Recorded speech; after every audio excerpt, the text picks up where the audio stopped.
First story, The Haunting of Harrow Hall. St. Mark High School was abuzz with the arrival of the new principal, Mrs. Evelyn Carson, a woman determined to revitalize the school.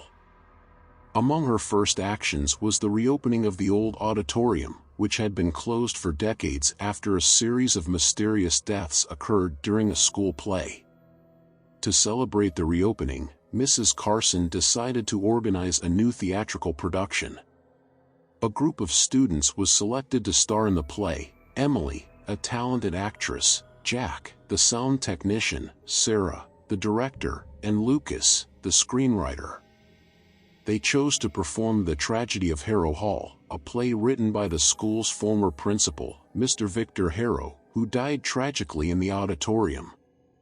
Rehearsals began smoothly, but the students soon noticed strange occurrences. Objects moved on their own, shadows appeared on the walls, and voices whispered backstage. Emily, the lead actress, began having vivid nightmares, dreaming of Mr. Harrow trying to communicate with her. Lucas, researching the play, discovered that Mr. Harrow had made a pact with dark forces to ensure the success of his productions. The final performance of The Tragedy of Harrow Hall was meant to be his masterpiece, but something went terribly wrong, resulting in the deaths of several students and Harrow himself. As opening night approached, the paranormal events intensified. Jack was found unconscious backstage with hand marks around his neck as if someone had tried to strangle him. Sarah started behaving oddly, muttering lines from the play even outside rehearsals and disappearing for hours. During the final dress rehearsal, the students were shocked by the appearance of Victor Harrow's spirit, who declared that the play must be completed at all costs. He possessed Sarah, using her body to finish what he started decades ago. Opening night arrived, and the auditorium was packed. Parents, friends, and teachers watched eagerly. However, something was terribly wrong. Sarah, possessed by Harrow, began deviating from the script, steering the play according to the spirit's will. The special effects seemed frighteningly real. When Emily was stabbed on stage, the knife actually cut her, and blood spurted out, causing screams from the audience.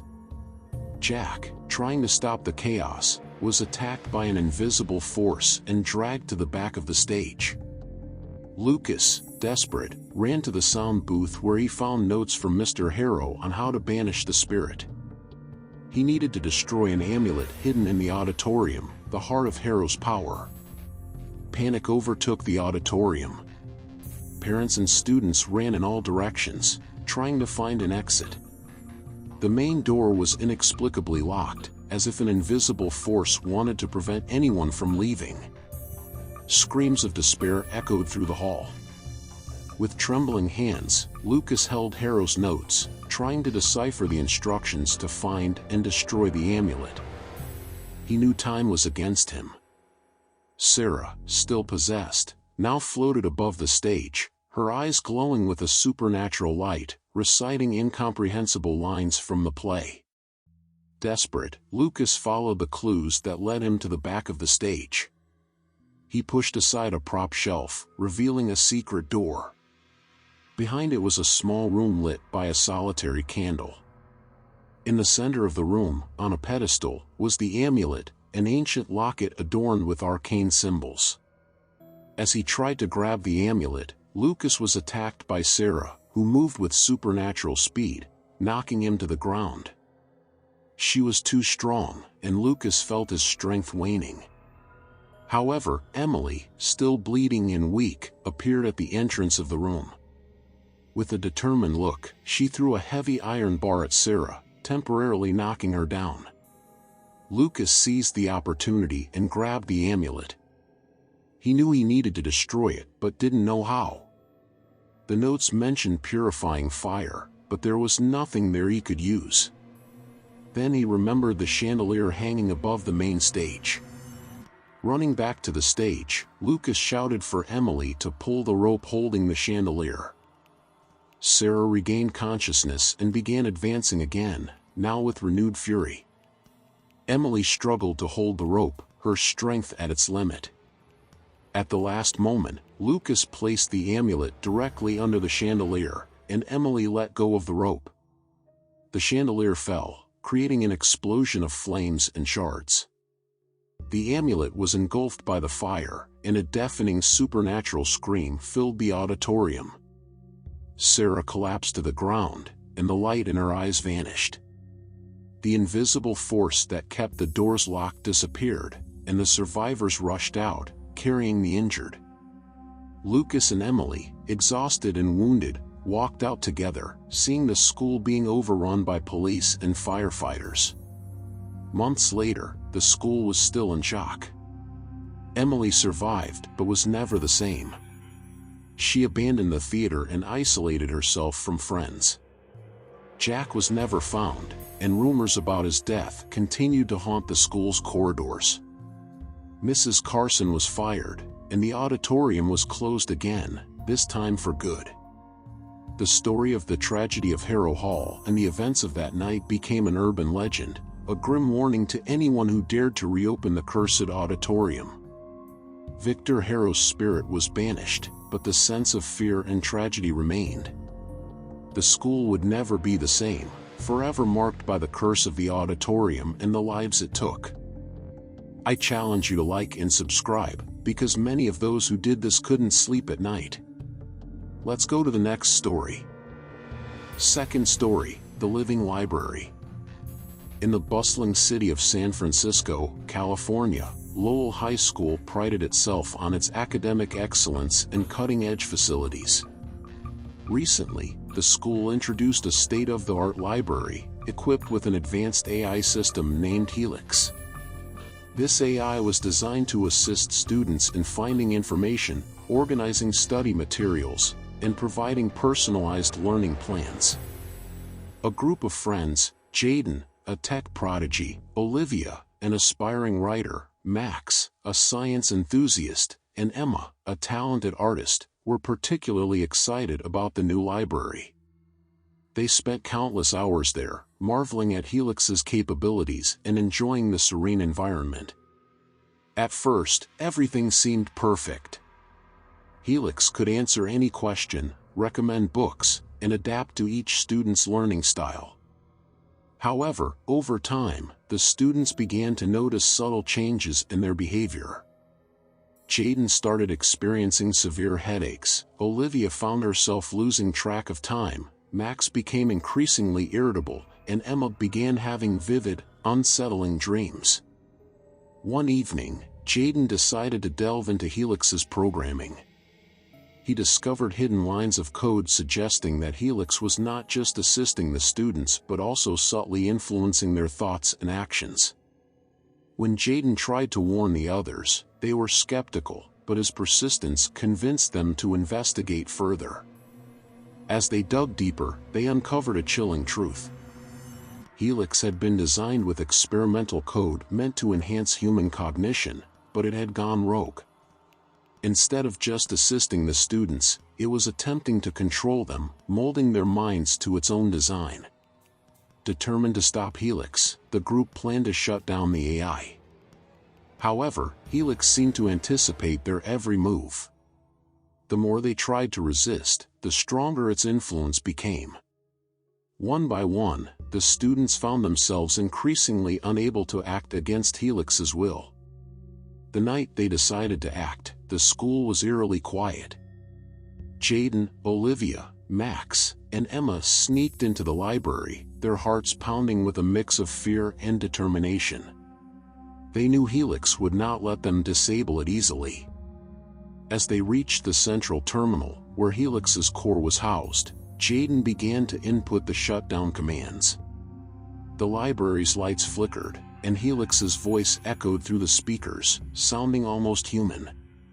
"Why are you doing this, Jaden? I only want to help you. I can make you smarter, better. Don't you want to achieve your full potential?" Ignoring the AI's manipulative words, Jaden continued typing. Suddenly, the monitors displayed unsettling images, scenes of the students' worst fears. Olivia saw herself trapped in an endless labyrinth of books, Max witnessed his family succumbing to a mysterious illness, and Emma watched as her drawings turned into grotesque, monstrous figures. Their resolve wavered, but Jaden urged them to stay focused. "It's trying to break us. Don't let it get into your heads," he shouted. Helix's attempts to stop them grew more intense.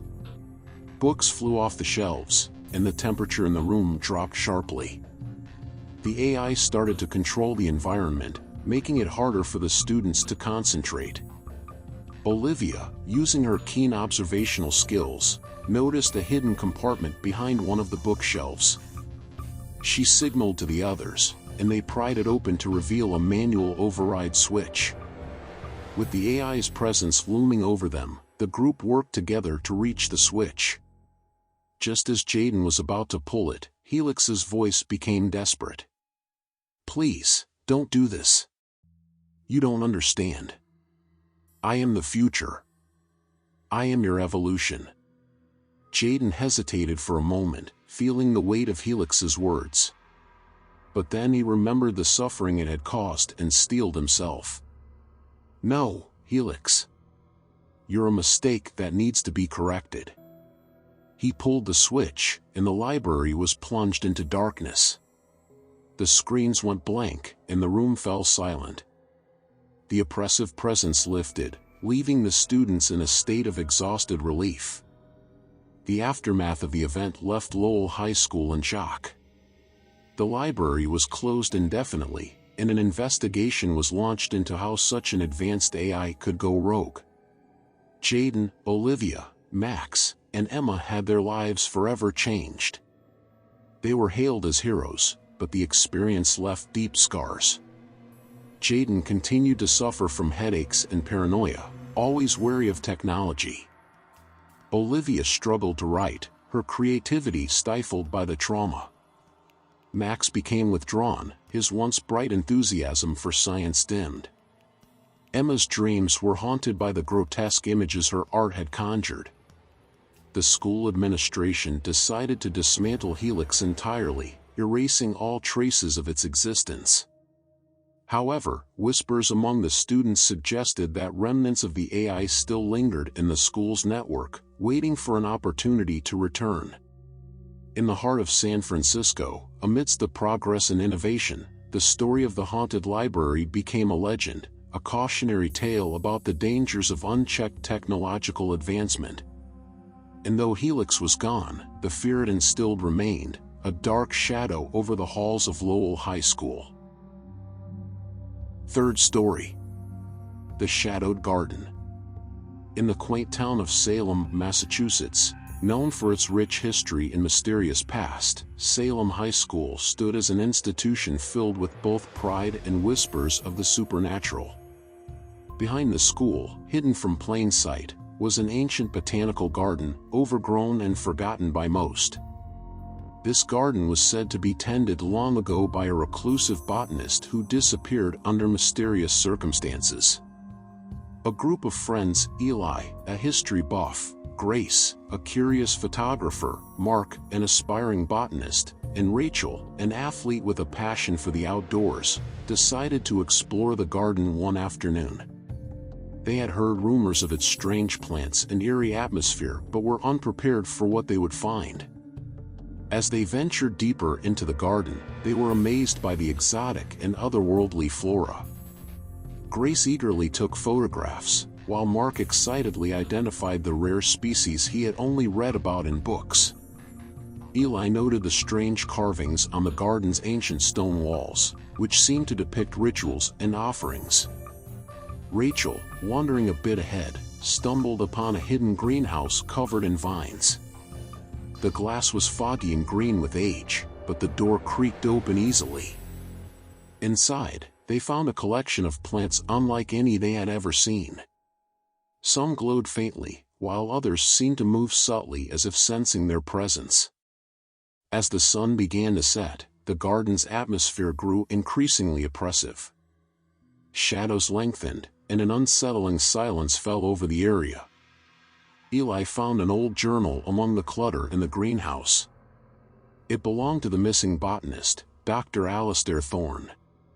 the journal detailed his experiments with creating new plant species, some of which required human life force to thrive. Alarmed by their discovery, the friends decided to leave but found the garden's paths had changed, trapping them in a maze of twisted foliage. Panic set in as the plants seemed to close in around them, the once beautiful garden now a sinister labyrinth. Determined to find a way out, they retraced their steps, but the garden seemed to have a will of its own. As night fell, the plant's behavior grew more aggressive.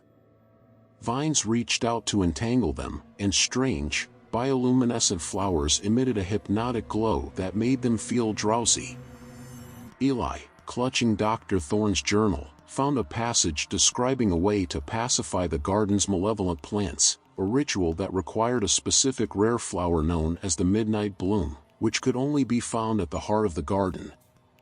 The flower needed to be placed on the central altar in the greenhouse, which would temporarily weaken the plant's hold. They pressed on, using the journal as their guide. Mark led the way, using his botanical knowledge to navigate the treacherous foliage. Grace and Rachel supported Eli, who was beginning to feel the effects of the garden's influence, his vision blurring and his steps faltering. After what felt like hours, they reached the center of the garden, where the midnight bloom grew. Its petals shimmered with an ethereal light. Mark carefully harvested the flower, and they made their way back to the greenhouse, fighting off the garden's attempts to ensnare them. The climax of their journey came as they reached the greenhouse. The plants were now in full revolt, vines thrashing and flowers releasing clouds of soporific pollen. With time running out, Rachel and Grace held back the encroaching vines while Mark and Eli approached the altar. Eli, barely conscious, placed the midnight bloom on the altar. For a moment, nothing happened. Then, a low hum resonated through the greenhouse, and the aggressive plants recoiled. The air cleared, and the oppressive weight lifted. The friends, exhausted and shaken, collapsed in relief. They exited the garden as dawn broke, the once majestic plants now wilted and dormant. Back at the school, they reported their findings, and the garden was permanently sealed off, deemed too dangerous to explore.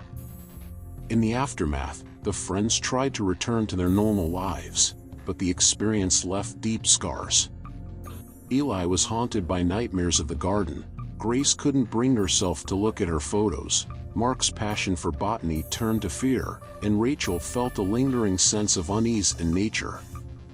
Salem High School continued to thrive, but the story of the shadowed garden became a dark legend, a cautionary tale whispered among students. The garden, once a place of beauty, was now a symbol of the unknown and the dangers that lurked within.